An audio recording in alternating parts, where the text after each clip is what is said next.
Assalamualaikum warahmatullahi wabarakatuh. Kembali lagi bersama kami di channel Jagoan Santri. Hari ini kami akan membuat satu video yang berisikan cerita tentang Datuk Abulung. Sebelum kita lanjut, kepada teman-teman Jagoan Santri, kami mintakan subscribe, like, komen, dan share video ini ke teman-teman kalian agar video ini juga bermanfaat untuk orang-orang yang ada di sekitar kalian. Dalam sejarah pemikiran keagamaan di Kalimantan Selatan pada abad ke-18 tersebutlah 3 orang tokoh ternama dan masyhur di tengah-tengah masyarakat, yaitu yang pertama Syekh Abdul Hamid, dikenal dengan nama Datuk Abulung. Yang kedua, Syekh Muhammad Arsyad Al-Banjari, dikenal dengan nama Datuk Kalampayan. Dan yang ketiga, Syekh Muhammad Nafis. Pada masa pemerintahan Sultan Tahlilullah, Syekh Abdul Hamid muda dan Syekh Muhammad Arsyad Al-Banjari muda, keduanya sama-sama diberangkatkan ke Mekah Al-Mukarramah untuk menuntut ilmu agama. Sepulang dari menuntut ilmu di Tanah Suci, Datuk Syekh Abdul Hamid Abulung mulai mengajarkan ilmu yang didapatnya dari guru-guru beliau di Tanah Suci Mekah. Di antara ilmu-ilmu yang diajarkan oleh beliau adalah ilmu tasawuf. Namun, ilmu tasawuf yang diajarkan beliau kepada orang awam sangat berlainan dari pelajaran tasawuf yang telah dikenal masyarakat selama ini. Datuk Abulung mengajarkan bahwa tidak ada yang maujud hanya dia, tiada maujud lainnya, tiada aku melainkan dia, dia adalah aku adalah dia. Itulah di antara yang diajarkan oleh Datuk Abulung.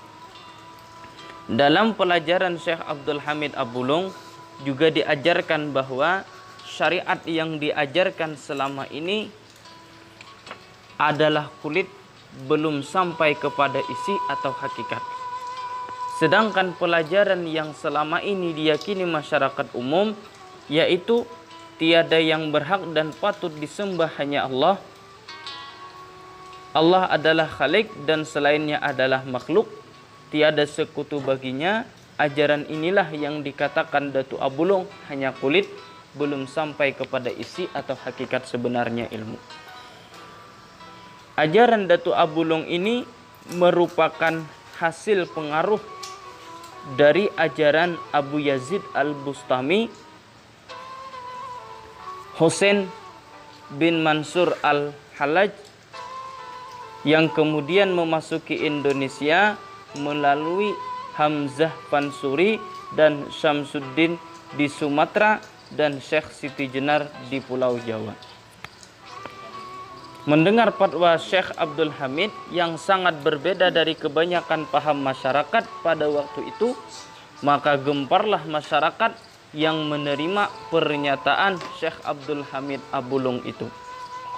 Bahkan ada yang beliau katakan itu jadi bahan pembicaraan bagi masyarakat umum. Dan akhirnya sampailah berita itu ke telinga Sultan. Datuk Abulung dipanggil untuk mempertanggungjawabkan perkataan atau ajaran yang dibawanya. Sebelum Datuk Abulung hadir di hadapan Sultan, Sultan terlebih dahulu minta pendapat Syekh Muhammad Arsyad Al-Banjari tentang ajaran yang dibawa oleh Datuk Abulung. Setelah menelaah beberapa kitab, Syekh Muhammad Arsyad mengambil kesimpulan bahwa ajaran yang disebarkan oleh Datuk Abulung kepada orang awam itu bisa menyesatkan atau membawa ke syirik dan merusak kehidupan beragama. Adalah kewajiban ulama dan umara melindungi keagamaan rakyat dari unsur-unsur yang membahayakan. Jika tidak dapat dengan jalan damai, maka lebih baik menyingkirkannya sekalipun dengan kekerasan karena itu sebagai hal yang munkar, menolak mafsadah, keburukan lebih didahulukan daripada mengambil manfaat. Melenyapkan seseorang untuk menyelamatkan orang banyak dibolehkan menurut hukum Islam, malah terkadang wajib. Berdasarkan keputusan Syekh Muhammad Arsyad Al-Banjari itulah Datuk Abulung ditangkap dan dimasukkan ke dalam sebuah kurungan besi, kemudian direndam di Sungai Martapura. Menurut satu riwayat, Sultan Adam ingin menguji kebenaran keyakinan dan kebenaran perjalanan ilmu Syekh Abdul Hamid Abulung. Di tengah perjalanan menuju istana, ketika beliau akan ditangkap, dipasang perangkap yang apabila terpijak akan melesatlah sebilah tombak tajam yang akan menghujam tubuh orang yang menginjak perangkap tersebut. Saat itulah terbukti kebenaran ajaran Syekh Abdul Hamid Abulung. Ketika beliau menginjak perangkat tersebut, tombak tersebut memang melesat ke udara, namun berhenti di udara dan jatuh ke tanah tepat di belakang tubuh beliau. Namun beliau tidak mengetahuinya. Setelah ditangkap, Syekh Abdul Hamid Abulung dimasukkan ke dalam kurungan yang terbuat dari besi yang sangat berat. Ukuran kurungan besi tersebut dibuat seukuran dengan tubuh beliau, hanya cukup untuk berdiri. Dengan kurungan yang seperti itulah Syekh Abdul Hamid Abulung ditenggelamkan ke dasar sungai di Luk Buntar. Maka tenggelamlah Syekh Abdul Hamid Abulung ke dasar sungai bersama kurungan besi yang sangat berat tersebut. Tanpa diketahui orang, suatu keanehan terjadi. Apabila waktu subuh telah tiba, kurungan besi yang sangat berat itu muncul di permukaan air sungai, dan Syekh Abdul Hamid Abulung melaksanakan kefarduan salat subuh di atas air dan keluar dari kurungan besi tersebut. Setelah selesai melakukan ibadahnya, dia masuk kembali ke dalam kurungan besi itu, dan kurungan besi yang berat itu kembali tenggelam perlahan ke sungai tersebut.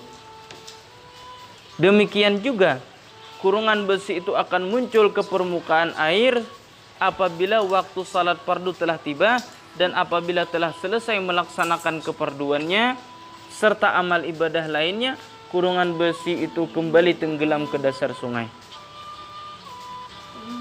Pada suatu malam hari menjelang waktu subuh, 10 orang pencari ikan menjala di sekitar sungai tempat Syekh Abdul Hamid Abulung ditenggelamkan.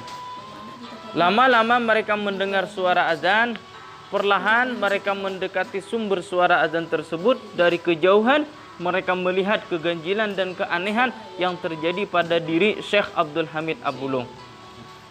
Sejak melihat keganjilan tersebut, mereka mengangkat beliau menjadi guru mereka, dan dari beliau mereka belajar berbagai ilmu pengetahuan agama Islam. Karena jumlah mereka 10 orang, maka mereka dinamakan orang 10. Selanjutnya setelah sekian lama belajar kepada Syekh Abdul Hamid Abulung, ke-10 orang tersebut menjadi pegawai kerajaan. Setelah direndam beberapa lama di air, Datuk Abulung tidak juga mati. Bahkan terjadi peristiwa ajaib, yaitu bila tiba waktu salat, beliau keluar dari kurungan dan melakukan salat di atas air. Peristiwa ini terjadi berulang-ulang tanpa diketahui oleh Sultan. Karena direndam di air beliau tidak mati, maka oleh Sultan diperintahkan kepada Al-Gojo untuk memenggal kepala beliau. Di hadapan raja, Datuk Abulung mengatakan bahwa beliau tidak dapat dibinasakan dengan alat ataupun, dan jika raja ingin membinasakannya, haruslah dengan senjata yang berada di dinding rumah beliau dan menancapkan ke dalam daerah lingkaran yang beliau tunjukkan, yaitu di belikat beliau. Setelah Datuk Abulung salat 2 rakaat, senjata tersebut ditusukkan di tempat yang sudah beliau tunjukkan, maka memancarlah darah segar dari sana. Namun yang sangat aneh dan mengagumkan adalah bahwa dari ceceran darah segar Datuk Abulung tertulis kalimat La ilaha illallah Muhammadur Rasulullah. Inna lillahi wa inna ilaihi raji'un. Akhirnya suasana pun menjadi hening ketika masyarakat menghadiri, melihat dan menyaksikan langsung terbunuhnya Datuk Abulung. Sahabat santri, terima kasih telah menonton video dari Jagoan Santri. Kami mintakan subscribe-nya, like-nya, aktifkan lonceng notifikasinya agar tidak ketinggalan video-video selanjutnya dari Jagoan Santri, dan share ke teman-teman kalian agar teman-teman kalian tidak ketinggalan tentang informasi-informasi menarik seputar Datuk Abulung. Terima kasih. Assalamualaikum warahmatullahi wabarakatuh.